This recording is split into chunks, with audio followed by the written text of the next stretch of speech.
Hello guys, രാവിലെ തന്നെ ഒരു ട്രിപ്പിന് പോവുകയാണ്. അമ്മനെ ഹോസ്പിറ്റലിൽ കാണിക്കാൻ വേണ്ടി കോഴിക്കോട് പോവുകയാണ്. എന്തായാലും കോഴിക്കോട് പോവുകയല്ലേ, ബീച്ച് കാണിച്ചു തരാമെന്ന് പറഞ്ഞ കേട്ടിട്ട് ഞങ്ങളെയും കൂടെ കൂട്ടി.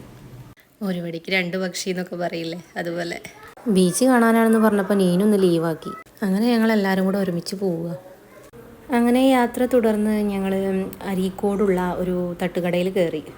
അവിടെ മസാല ദോശ ഓർഡർ ചെയ്തു. നല്ല അടിപൊളി മസാല ദോശ കേട്ടോ. ഇവിടുത്തെ ഒരു പ്രത്യേകത എന്താണെന്ന് വെച്ചാൽ ചട്ടിനി സാമ്പാറും അതിനോടൊപ്പം തന്നെ ഒരു ബീട്രൂട്ട് ചമ്മന്തിയും കൂടെ ഉണ്ടായിരുന്നു. അടിപൊളി ടേസ്റ്റ് കേട്ടോ.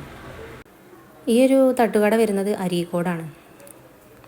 17 വർഷത്തെ പ്രവർത്തന പാരമ്പര്യമുള്ള ഒരു അടിപൊളി തട്ടുകടയാണ്. ഇതിൽ വരുന്നവരൊക്കെ ഒന്ന് കയറിക്കോളൂ കേട്ടോ.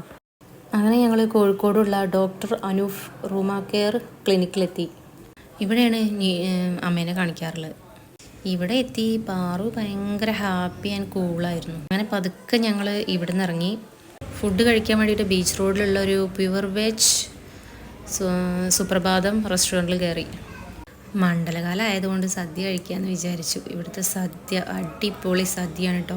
ഒരുപാട് വിഭവങ്ങളുള്ള 2 തരം പായസമൊക്കെ ഉള്ള അടിപൊളി സദ്യയാണ്. ഫാമിലിയൊക്കെ ആയിട്ട് വന്ന് അടിപൊളി ആയിട്ട് കഴിച്ചു പോകാൻ പറ്റിയൊരു സ്പോട്ടാണ് കേട്ടോ ഇത്. അവിയൽ, കൂട്ടുകറി, പച്ചടി, കിച്ചടി, അങ്ങനെ ഒരുപാട് ഐറ്റംസ് ഉണ്ട് ഇതിൽ.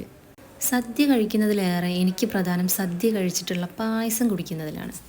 ഒരു ബോളി എടുത്ത് അതിലോട്ട് കുറച്ച് അടപ്പായ ഒഴിച്ച് കൂട്ടി മിക്സാക്കി കഴിക്കുക. അടിപൊളി ടേസ്റ്റാണ്. അങ്ങനെ ഞങ്ങൾ അവിടുന്ന് ഇറങ്ങി അടുത്തത് നമ്മുടെ കോഴിക്കോട് ബീച്ചിലെത്തി. നട്ടുച്ചയ്ക്കാണ് കേട്ടോ ഞങ്ങൾ ബീച്ചിലെത്തിയത്.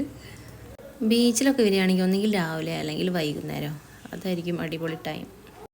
പാറു വെള്ളം കണ്ട് പേടിച്ചിട്ട് താഴെ ഇറങ്ങണേ ഇല്ല. ജീവിതത്തിൽ വല്ലപ്പോഴും കിട്ടുന്ന ഇങ്ങനെയുള്ള യാത്രകൾ നമ്മൾ ഒരിക്കലും മിസ് ചെയ്യരുത്. വെയിലായതുകൊണ്ട് ഞങ്ങൾ അധികം നേരമൊന്നും അവിടെ നിന്നില്ല. ഞങ്ങൾ തിരിച്ച് വീട്ടിലോട്ട് പോവുകയാണ്. അങ്ങനെ അപ്പോൾ ഇന്നത്തെ വീഡിയോ നിങ്ങൾക്ക് ഇഷ്ടപ്പെട്ടാൽ ലൈക്ക് ചെയ്യുക, ഷെയർ ചെയ്യുക, അതുപോലെ തന്നെ സബ്സ്ക്രൈബ് ചെയ്യാനും മറക്കരുത്.